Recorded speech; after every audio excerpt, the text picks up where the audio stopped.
All right, hello everybody. I'm going to go through the practice test here and again try to listen very carefully here because I'm going to give a lot of explanations and such. So this first page, just looking at it right away, guys, lots of reading, so we got to take our time and read carefully.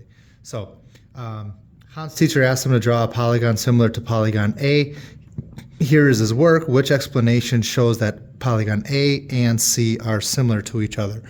So option A, use a protractor to measure all four angles in polygon A and all four angles in polygon C. Since each angle in polygon A has matching angle measures in polygon C, the polygons are similar. So in other words, to interpret all of that, it's saying that every angle in A is similar, or sorry, is congruent or the same angles in C, and that is all it takes to make it similar. And the answer is no, that is not all it takes to make it similar. It actually then needs to have some sort of dilation or some sort of scaling to make it be bigger here. So if we just talked about the angles, there's a chance that this is actually a congruent shape, which means exactly the same and not growing. So that is A does sound mostly correct, but we have to be careful. That does not explain a full dilation. B, since each side in a polygon C is 3 times as long as the corresponding side in polygon A, the figures are similar. That now, since we did not mention the angles, is also incorrect. So if those two items together would almost make a complete answer. C, dilate polygon C with center at the upper left vertex and a scale factor of 1/3, then translate 7 units to the left. Since polygon C can be taken to polygon A with a dilation followed by a translation, the figures are similar. So what I need to do is I need to test this out a little bit. So if I take dilate polygon C with the center at the upper left vertex, which is up here, and I use a scale factor of 1/3, all of the points are going to become 1/3 closer, or sorry, it's going to turn that distance into a third closer to the center, which is going to make that one be right here. So with that dilation, that is where it's at here. Sorry, kind of sloppily drawing that. And now it says to translate 7 units to the left. So 1, 2, 3, 4, 5, 6, 7. That indeed is a correct explanation using a sequence of transformations that would make that shape similar. D, dilate polygon C with the center at the upper right corner, which would be up here now, and a scale factor of 3. And I'm just going to go ahead and stop there. If I dilate this shape at 3, it's going to get gigantic. It's going to be a shape almost as big as this whole page. It's going to look something like that. And, well, that's not the right move. So C is the best answer here.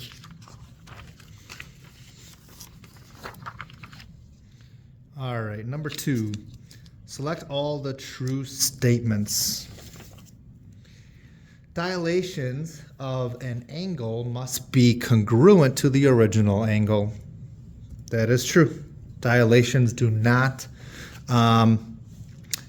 change the angles of the original shape, so the angles will all stay the same.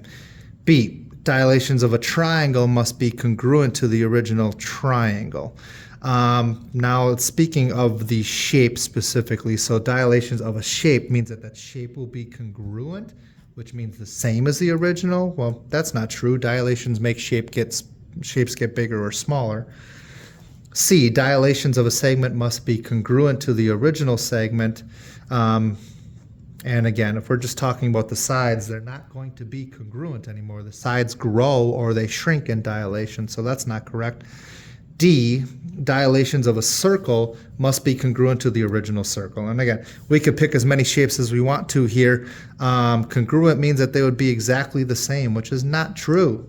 the shapes will be different after a dilation, so A is the only correct answer here. 3, find the slope of each line. Okay, so 2 of these have triangles on them, which is very helpful because that was kind of the training wheels method of us finding slope. So just a reminder here, I'm going to write slope equals the up amount over the right amount, and we're going to build a ratio for that. So with these triangles, I'm going to take a look at the up amount and the right amount. Okay, so my up amount for A is 2, my right amount for A is 4. I'm going to turn that into a 2 over 4 fraction, and I'm always going to simplify. So if I divide both by 2, it turns into 1/2. So 2/4 is equivalent to 1/2, but I like it in simplest form. B, my up amount, 1, 2, 3, 4, 5, 6. So my up is 6, my right is 2. I'm going to write that as a 6 over 2 fraction. That simplifies to a 3 over 1 fraction, which is also equivalent to the whole number 3. Remember, in slopes, we can turn them into whole numbers, but we don't want additional fractions on it. Like we don't want 3 and 1/2. If it is a solid 3, I know in my mind that that is the same as 3 over 1, so I can notice my up number and right number. C does not have a triangle on it. We have to be careful. I need to look for points that hit a corner perfectly. So there is a point right here that hits a corner perfectly. There's a point right there. And there's a point right there. We see that I can either make the smallest possible triangle, or I could go ahead and make a bigger triangle. It doesn't matter. Either one is going to help me find slope. So I'm going to do the bigger triangle just to show that it simplifies to the smaller triangle. So the bigger triangle is 1, 2, 3, 4 up. And it is 1, 2, 3, 4, 5, 6 to the right.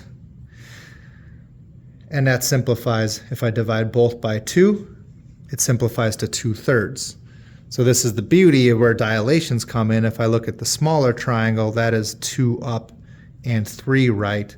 So the smaller triangle gets me the simplified slope right away. Okay. Number 4. Grabbing a straight edge off my desk. Triangles 1 and 2 are both isosceles. Let me remind you, I'm going to go ahead and just sketch a rough isosceles triangle over here. It's a very tall and pointy one. But isosceles triangles mean that 2 sides are congruent length. So I have that marked with the 2 just dashes. That means that those sides are congruent, which also means that the 2 angles at the bottom have to be congruent. If there's 2 sides that are the same on triangles, where those 2 sides meet another edge, those 2 angles are going to also be congruent. So the question says, they each have a 30-degree angle. Explain why these triangles do not have to be similar to each other. If you get stuck, consider drawing a diagram. So of course I'm going to draw. I'm going to make one a little bit bigger here. It's still going to be a pointy isosceles, though. I'm going to make it nice and tall. And this is not really going to be to scale because I didn't measure anything out here, but I could go ahead and say, in this case, I have 30 degrees up in the pointy area. And since these 2 have to be congruent, I could think all inside angles of a triangle add up to 180. So if I take 30 away from that, I'm at 150. So how do I split 150 in half for these 2 congruent triangles? And that would be 75 each.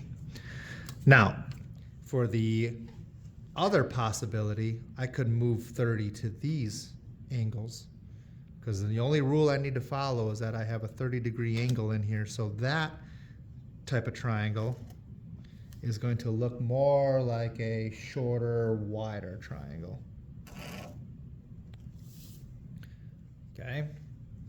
So in this case, I have two congruent sides there, meeting with two congruent angles.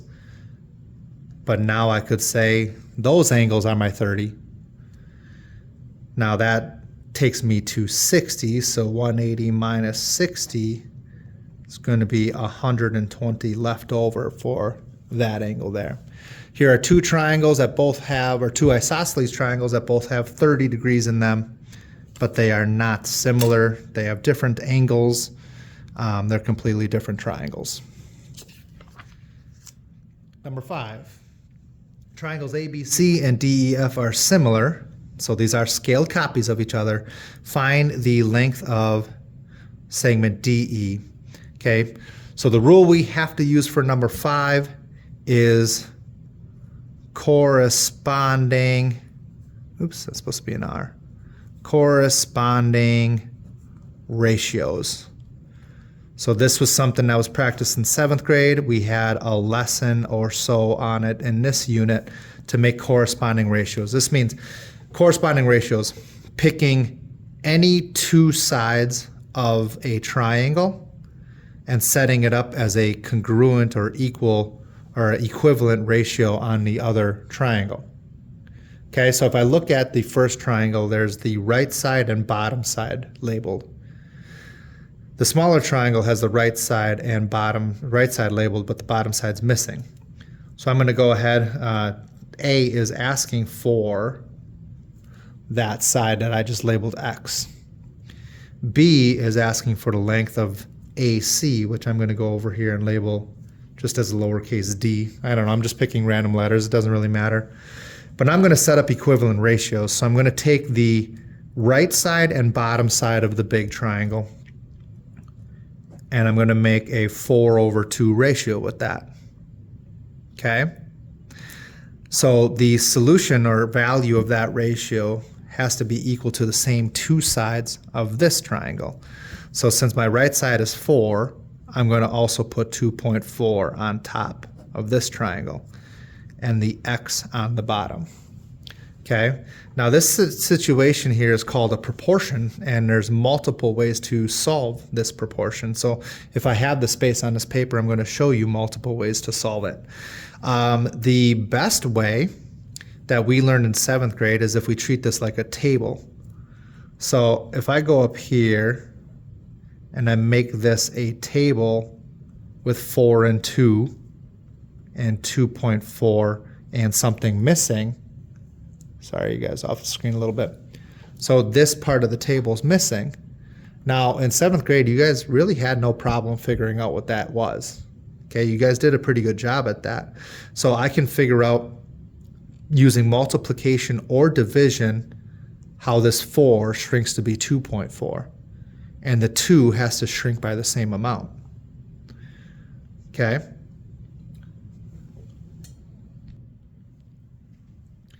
So in 7th grade, we did the constant, which means the multiplier that goes left to right. Okay, and if we figure out what that multiplier is, we can run it all the way down a table. So I know that this is a little bit weird, but I'm going to do, to find out 4 times what equals 2.4, I'm going to do it opposite. So I'm doing 2.4 divided by 4. 2.4 divided by 4 equals 0.6. Okay, so again, 4 times 0.6 is 2.4. Okay, therefore I have to multiply by 0.6 this way too. So clear, I got to do 2 times 0.6 equals 1.2. And I'm taking that down to my answer here too. 1.2 should be that side. Okay, so in other words, the ratio 4/2 should be equal to 2.4/1.2, which is the same. If I actually simplify these, they both equal 1/2. 4 divided by 2 is 1/2. 2.4 divided by 1.2 also equals 1/2. Okay, so I'm going to show you another way. If I have 4 halves equals 2.4 over x, I can go vertical. So last I did times 0.6, which is horizontal. Okay, so on this side, I'm going to try to go vertical. I'm going to do this direction, 2 divided by 4, so I can reverse it and go multiplication on that side. Okay, so 2 divided by 4 is 1/2. Okay, so I did division upwards, gets me 1/2 or 0.5. So I'm taking that this way, and now I'm going to multiply by 1/2. Okay, so 2.4 times 0.5 equals 1.2. Okay, over here I'm going to show you one last way, and then I got to start to move along here. This is the butterfly method, which you have possibly learned from some teachers. In proportions, multiplying diagonal that way should be equal to multiplying diagonal this way. Okay, so if I figure out what those actually are, 2 times 2.4 equals 4.8, and this equals 4 times x. Those should be equal to each other. So 4x is equal to 4.8, and in order to say 4 times x, yes, they equal 4.8, I have to do the opposite of times 4. I have to divide by 4. So 4.8 divided by 4 equals 1.2. Okay? So I like to always say whatever two numbers are diagonal, you can multiply those, and then whatever number is left over, you're going to divide by that. So that's a kind of a fast way. This is the butterfly method. So multiply the two diagonal numbers, divide by whichever number is left over to solve your missing part. There's a ton of ways to do this, but it's all multiplication and division. You have to run multiplication either the same direction so that it all stays balanced. Ultimately, 4 over 2 is equal to 2.4 over 1.2. They both equal 2 ultimately. Okay. So now the last one here, I'm going to go quicker. So we have to find AC. So I'm going to take 2 of the sides from this triangle. I'm going to go left side on top, which is 3, right side on bottom, which is 2.4, and that should be equal to the left side in this triangle, which is D, and 4 on bottom. Okay, so again, I'm just going to keep doing the constant of 7th grade. Okay, so if I can figure out 2.4 times what equals 4, I will times by that same thing on top. Okay, so in order to find the missing multiplier, I have to do division. So I'm going to do 4 divided by 2.4. 4 divided by 2.4 equals, well, it's 1.6's repeating, which is not the cleanest in the world. So I'm going to go up here, and I'm going to say, let me do that one more time just to make sure I didn't have a typo. 4 divided by 2.4 is 1.6 repeating.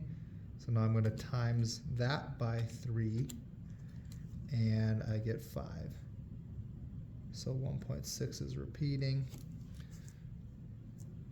Okay, so that again is that horizontal constant multiplier that we found in that constant of proportionality. We called it in 7th grade. All right, so D equals 5, and our X down here equals 1.2. All right, number 6. Find the slope of the line, explain or show your reasoning. There's 2 ways to do this. I can make a triangle to figure out my up and my right. But I still need to pay attention to the numbers in here. Remember, in an X and Y coordinate, my X's are going to show right, and my Y's are going to show up. Okay, so I take a look at my y's, that's what's growing upwards. 4 to 13 is going to be an up motion of 9. My x's, 2 to 5, is a right motion of 3. So using that training wheels version, I'm making an up versus right fraction. So my up is 9, my right is 3. That simplifies to 3 over 1, or a whole number 3. Okay? So I can already say up here that my slope equals 3. However, knowing that for b, it says write an equation for the line, I'm going to use my slope equation because I'm going to need it here anyways. So I'm going to show you slope equals y2 minus y1 on top, x2 minus x1 on bottom. Okay, the same thing we did over here in this triangle. I had to take a look at the difference in my y's, and I had to find the difference in my x to find my up and right. So this formula does the same thing. If I subtract the y's, I get the difference. If I subtract the x's, I get the difference. So 13 minus 4 on top, 5 minus 2 on bottom, equals 9 over 3, which equals 3 over 1, which ultimately is the same as the whole number 3. Okay? Now, the reason I went through this equation, or sorry, this is kind of more of a formula, because I can turn it into an equation here by taking my second points out and returning them back to y2 and x2. Okay? So y2 minus 4 on top,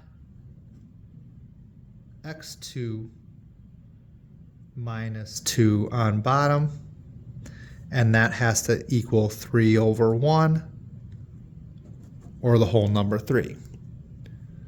Okay? So again, the second point, which was 5, 13, I'm just taking 5 and 13 back out so I can use it to solve certain things or to check different points. Okay, so I can use it for C. I can show you 2 ways to do this. Okay. C asks, what is the value of C? So C is in this point here, it's missing. Okay, the C is missing right there. Does give me a value for Y, which is 10. Okay, so I can do this 2 ways. I'm going to go over on the right side here, and I'm going to go ahead and show you using these points. If the Y grows from 4 to 10, that is a growth of 6.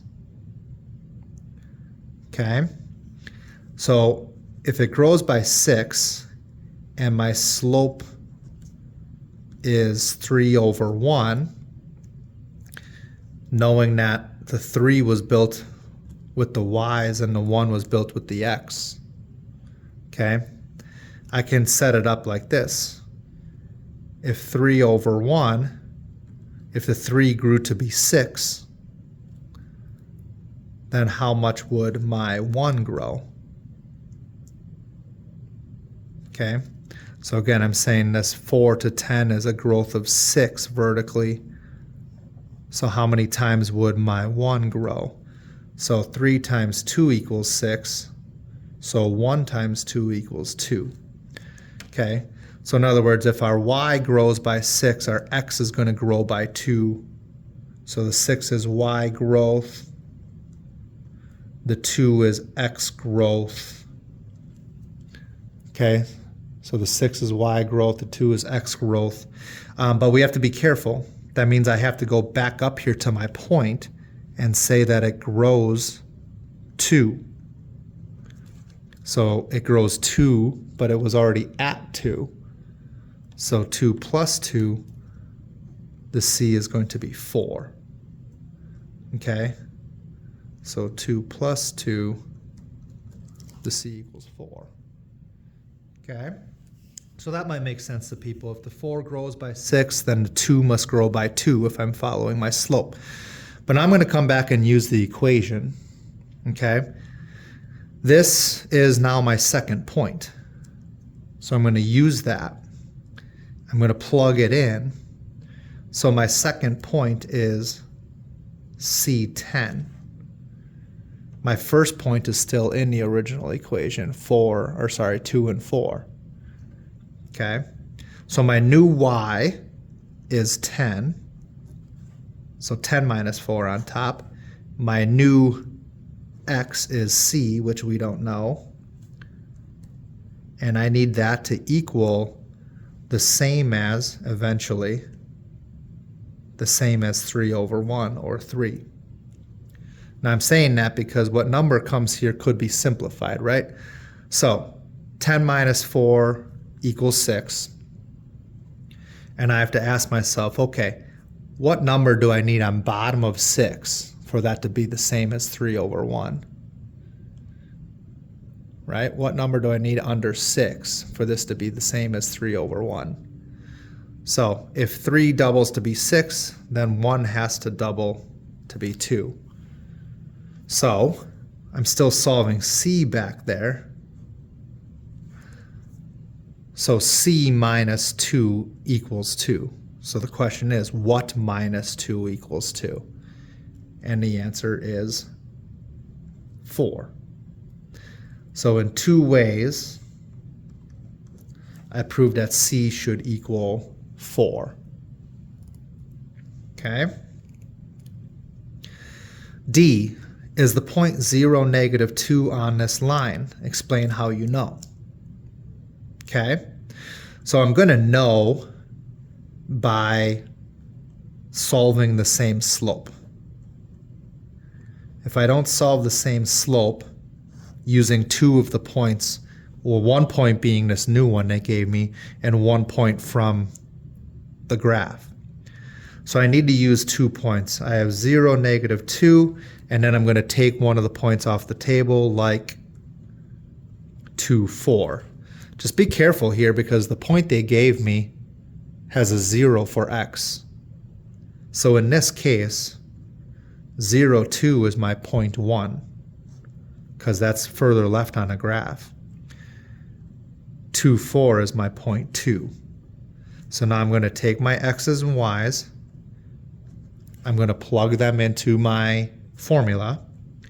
So I have 4 minus negative 2 on top, right? y2 minus y1. And I have 2 minus 0 on bottom, which is x2, x1. So minus a negative is the same as adding positives. So that turns into 4 plus 2 equals 6. 2 minus 0 equals 2.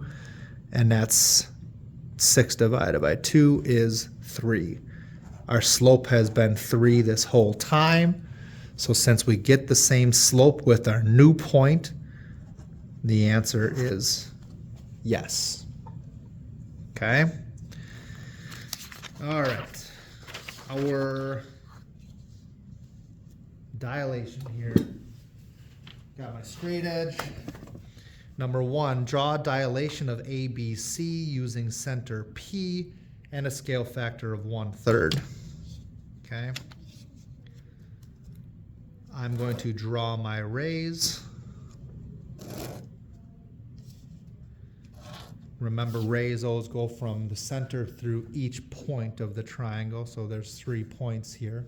And since this center is off the triangle, that's why I go through that point A. Okay? So the first dilation is a scale factor of 1/3. So to multiply something by 1/3, you are going to get 1/3 of it. So for example, 3 times 1/3 is 1. So this is going to be a shrink. Okay? So I take my measuring tool. I have to measure all of these sides. That side is 5 centimeters. This side is 3 centimeters. I'm measuring from the center to the point, and that side is 4 centimeters. So I did some calculations earlier already. So I have my 5 times 1/3. Okay, well, I guess I didn't write them down. Oh, 5 times 1/3 is 1.6 repeating. So I'm going to use my ruler here, and I'm going to just after 1.5 is 1.6 right there. Okay. This side is 3. I know that 1/3 of 3 is 1. This side is 4, so I'm going to my calculator. I'm going 4 times 1/3, which I'm setting up in parentheses as 1 divided by 3. I'll show you that. Okay. 4 times parenthesis 1 divided by 3 sets it up as a fraction, and that equals 1.3 repeating. And again, we're not going to ever be that accurate, so 1.3 is just fine. And here is my dilation. Don't forget to read. It wants it to be now DEF. So DEF. Okay. The next dilation is times 2. So I'm going to lengthen these a little bit just in case. Okay. I'm going to take my 5 that I originally measured from the center, and now it becomes 10 because that's times 2.